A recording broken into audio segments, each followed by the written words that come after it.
nyuhunkeun barokahna karohmana ya Allah. Ya Allah, ya Allah, Kayang Remang Sanca Manggala Mbah Rendra Kesuma, Mbah Jalak Mata Maguta Raden Sehasanali, Kangjeng Mas Ratu Dewi Roro Kidul, Ibu Nyai Bayang Sari Nagasari, Mbah Jamrong Mbah Jaya Raksa Ratu Agung Palabuhan Ratu, Insinyur Raden Soekarno.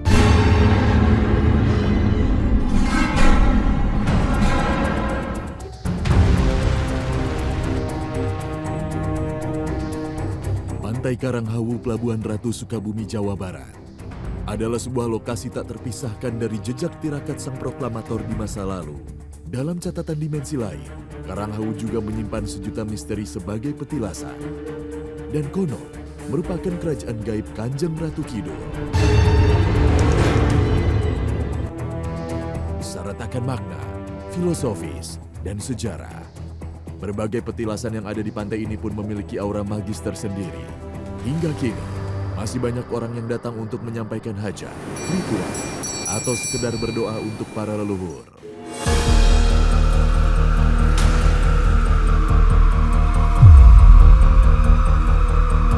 Lantas, kisah apa saja yang ada di sana? Tim Misteri Dunia coba mencari jawabnya.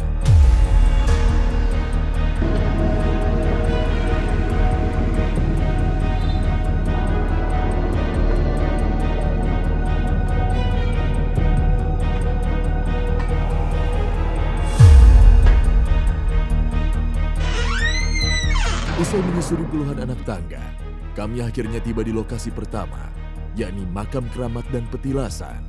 Aroma mistis menyeruak saat melihat sekeliling area makam yang didominasi warna hijau. Tak hanya itu, batu nisan yang ditutupi kain putih semakin memperkuat aura magis.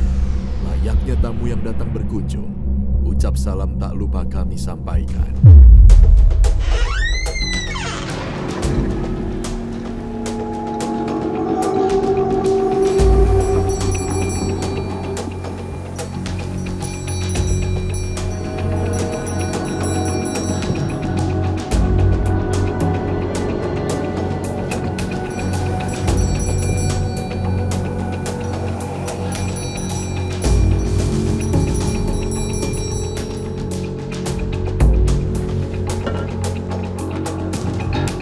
Di dalam ruang petilasan penguasa pantai selatan ini, terdapat sebuah cermin dan dua lukisan yang menggambarkan sosok Nyimas Ratu Kidul. Berdekorasi warna hijau, ruangan ini terasa syahdu untuk memanjatkan doa.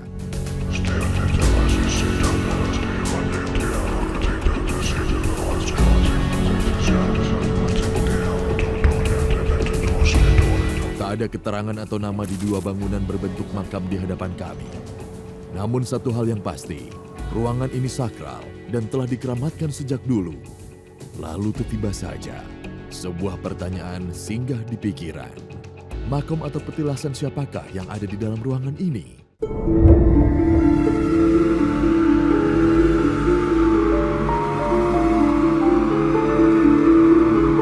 Kangjeng Mas Ratu Dewi Roro Kidul, Ibu Nyai Mayang Sari Nagasari, Nyimas Dewi Lanyar ada di Pekalongan, Bu Haji Karota Wasul diabdi satukan keturunan Prabu Siliwangi.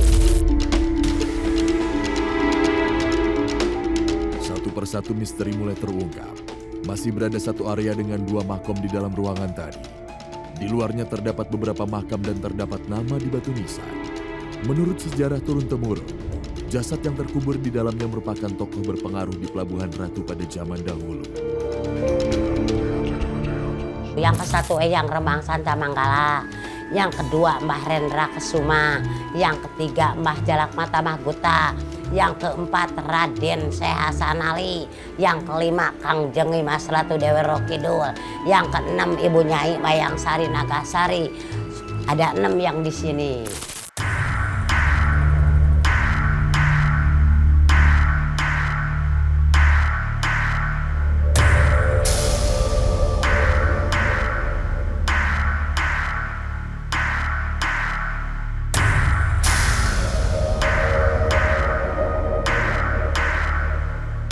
Sohor dengan julukan penguasa Laut Selatan, keberadaan Nyi Ratu Kidul hingga kini masih menyisakan misteri. Beragam versi yang berkembang tak dimungkiri menimbulkan berbagai spekulasi. Alhasil banyak pihak mengaku sebagai juru kunci atau pewaris sejarah. Namun pernahkah mereka bertemu langsung dengan sang ratu? Juru kunci di sini belum pernah lihat Bu Ratu, tapi tetap ayah kalau mimpi pernah mimpi sama Bu Haji suruh pakai baju putih, ganti baju hijau, dibawa ke kerajaannya Jalan Kuda Kencana Mas ke laut.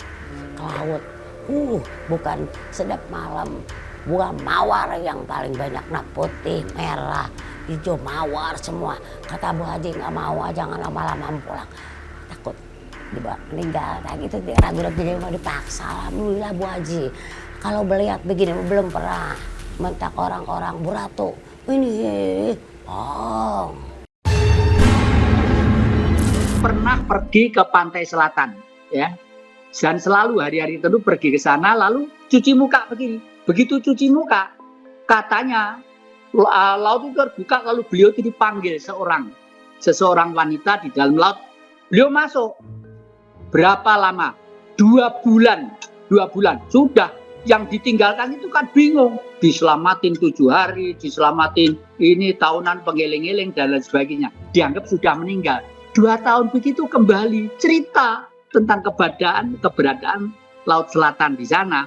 Nah, kalau saya kesimpulan saya bahwa di air itu merupakan energi yang patut kita ke sana untuk menarik energi itu demi kepentingan kita untuk kemanusiaan.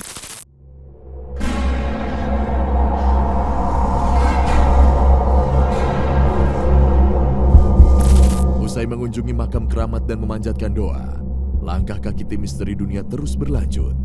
Berikutnya adalah sebuah batu karang berbentuk kursi atau mirip singgasana kerajaan. Angin kencang dan deburan ombak yang menyapa membuat hati sempat ciut saat tiba di singgasana sang ratu. Lantas kisah dan energi apa yang ada di singgasana ini? Misteri dunia mengungkap.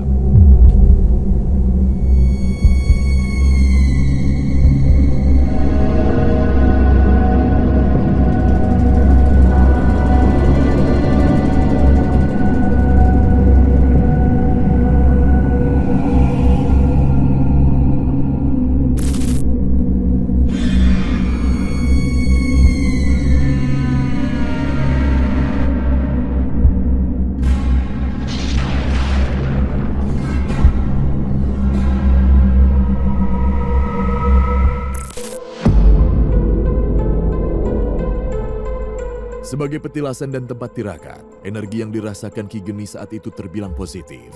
Namun jangan salah, kekuatan mistis dan misteri yang ada membuat banyak orang salah jalan dengan meminta hal-hal pribadi melalui cara instan. Singkat kata, hal itu adalah pesugihan. Lebih ke arah meminta sesuatu yang nggak masuk akal seperti kekayaan. Jadi mereka beranggap di sini mungkin Pak Soekarno meminta sebuah hal-hal yang bisa membuat kaya raya, membuat kewibawaan atau lain-lain. Pemirsa, masih dari lokasi yang sama, tim misteri dunia akan melanjutkan penelusuran jejak tirakat sang proklamator ke Sumur Tujuh dan gerbang gaib dimensi lain di Pelabuhan Ratu. Seperti apa penampakannya? Jangan kemana-mana.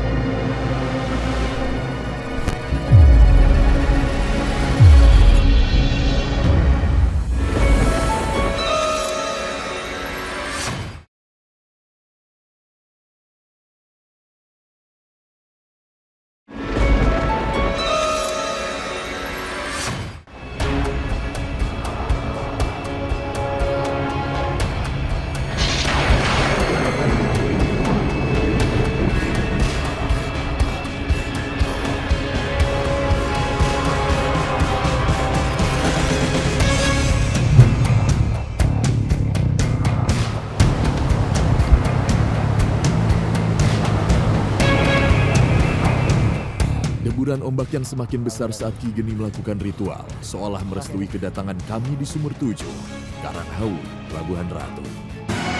Terlepas benar atau tidak, berbagai misteri yang menyelimuti nyatanya tak menggetarkan nyali para pengunjung untuk datang dan merasakan sensasi deburan ombak besar menghantam tebing. Selain itu, lubang di beberapa bagian yang berbentuk menyerupai tungku atau hawu dalam bahasa Sunda menjadi sasaran utama ritual membersihkan diri. Dalam legenda yang dipercaya masyarakat sekitar, konon salah satu tebing yang ada di Karanghawu dipercaya sebagai tempat di mana Kanjeng Ratu Kidul menceburkan diri ke laut. Ia merasa frustasi karena penyakit yang dideritanya tak kunjung sembuh. Tak disangka, setelah menceburkan diri penyakitnya mendadak hilang. Namun sayang, sang ratu tak bisa kembali ke daratan dan sampai sekarang menjadi penguasa Laut Selatan. Walau-walau.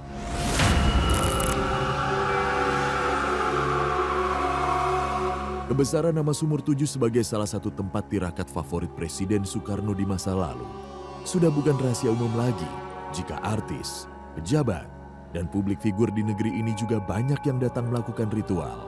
Entah apa yang mereka inginkan. Namun satu hal yang pasti, ada tujuan di balik kedatangan. Yang dari artis, dari pejabat, dari mana? Apa di sini emang tunggu di sini 24 jam. Bukan dari kalangan yang itu aja, yang masyarakat, dari pejabat juga ada banyak. Dari artis juga, ini WA-nya dari saya dari Malaysia, Nigeria, Malaysia, Singapura, Batam, Bali, semuanya juga ada tujuannya. Kalau nggak ada tujuannya enggak. Maksudnya ada tujuannya, oh begini, macam-macam ragam lah. Alhamdulillah kalau udah kesini terkabul, kok Abah juga heran gitu orang sini kok. Alhamdulillah kata saya, pan datang lagi ke sini.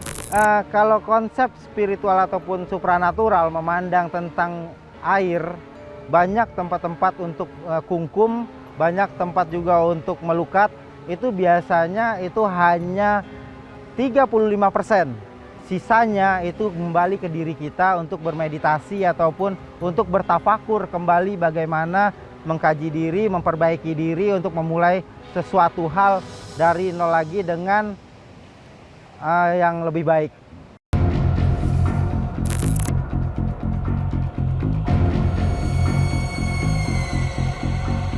Menurut catatan juru kunci, Sumur Tujuh mempunyai nama dan kisah masing-masing.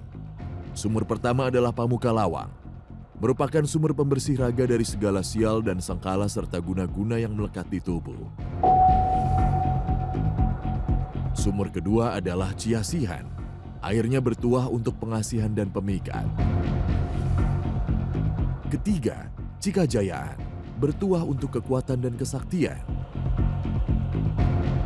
Keempat, Cikahuripan, bertuah untuk pembersih jiwa dan raga, disebut juga sumur permohonan, sebab di sanalah semua doa dipanjatkan.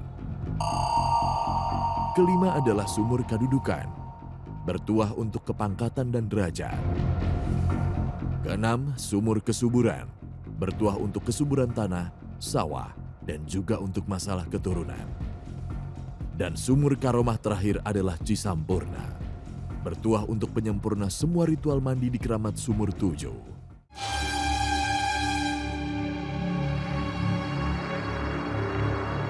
Jadi di sini emang yang dilihat dan dirasakan ada aura hijau dan kuning keemasan.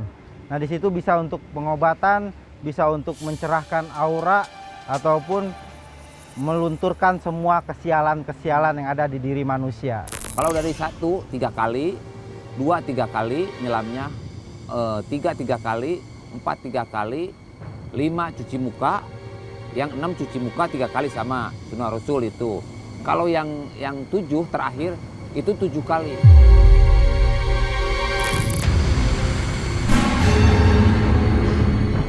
Di balik bermacam karomah yang tersaji, lantas benarkah ada perubahan jika kita sudah melakukan ritual membersihkan diri? Karena legendanya dengan Ratu Pantai Selatan, kemudian akhirnya saya diajak ke sana, ke 7 sumur, kemudian saya ikut dan kemudian mandi di situ. Untuk mencari pertama ketenangan, kemudian berharap untuk bisa buka aura segala macam dan jabatan dan pekerjaan lah ya. Ada sih khasiatnya. Yang udah saya alamin, saya kan ada sakit kulit ya. Yang saya udah berobat kemana-mana nggak bisa sembuh, alhamdulillah. Begitu saya pertama kali ke sana, udah mulai ada perubahan. Ada apa? Udah nggak terlalu parah seperti awal. Makanya saya sering ke sana.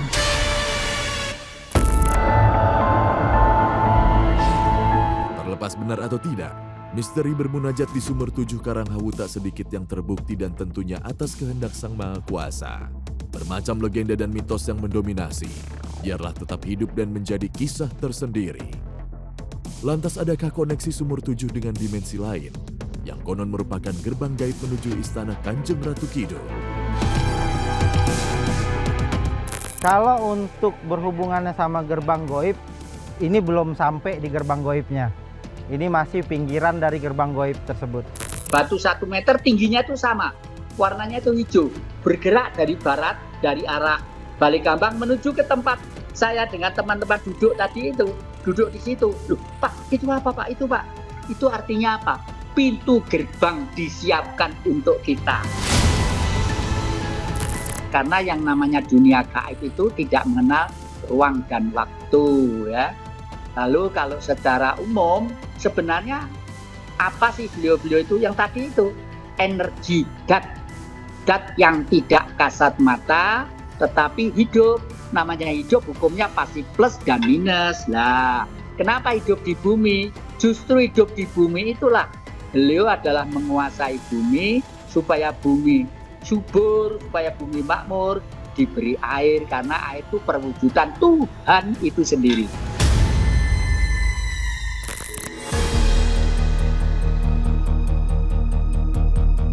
Malam menjelang di pantai Pelabuhan Ratu, dan pembuktian yang telah dinanti akhirnya pun tiba.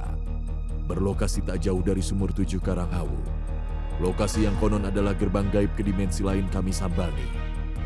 Dalam kegelapan malam dan deburan ombak yang menggelegar, aroma mistis sangat terasa. Terlebih tempat tersebut merupakan pertemuan antara hilir sungai dengan laut selatan. Lantas apa yang ada di sana? Ritual mencari jawaban dilakukan.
Jadi hampir sama, tempat ini juga dipakai untuk pembersihan dan mencari sebuah ketenangan seperti meditasi dan meminta petunjuk juga. Kadang banyak orang di sini, bahkan di seberang sana juga kita bisa lihat itu rame banget karena malam ini tepat malam purnama dan 14 Maulid gitu loh. Jadi besok udah mau masuk Maulid Nabi.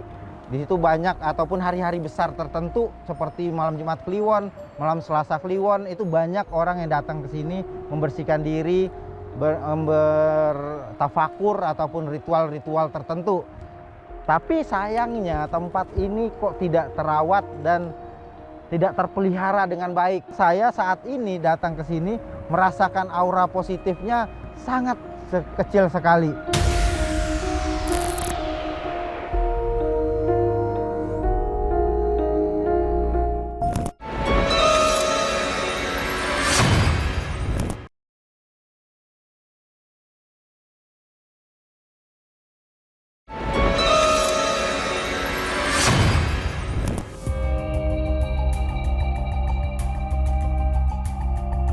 Ini adalah salah satu cara merawat masa lalu, menghargai budaya serta melestarikan tradisi leluhur sebagai sebuah kearifan lokal. Percaya dan tidak, berpulang ke pribadi masing-masing. Walau-walam bisawab. Sampai berjumpa di penelusuran misteri dunia selanjutnya. Selamat malam.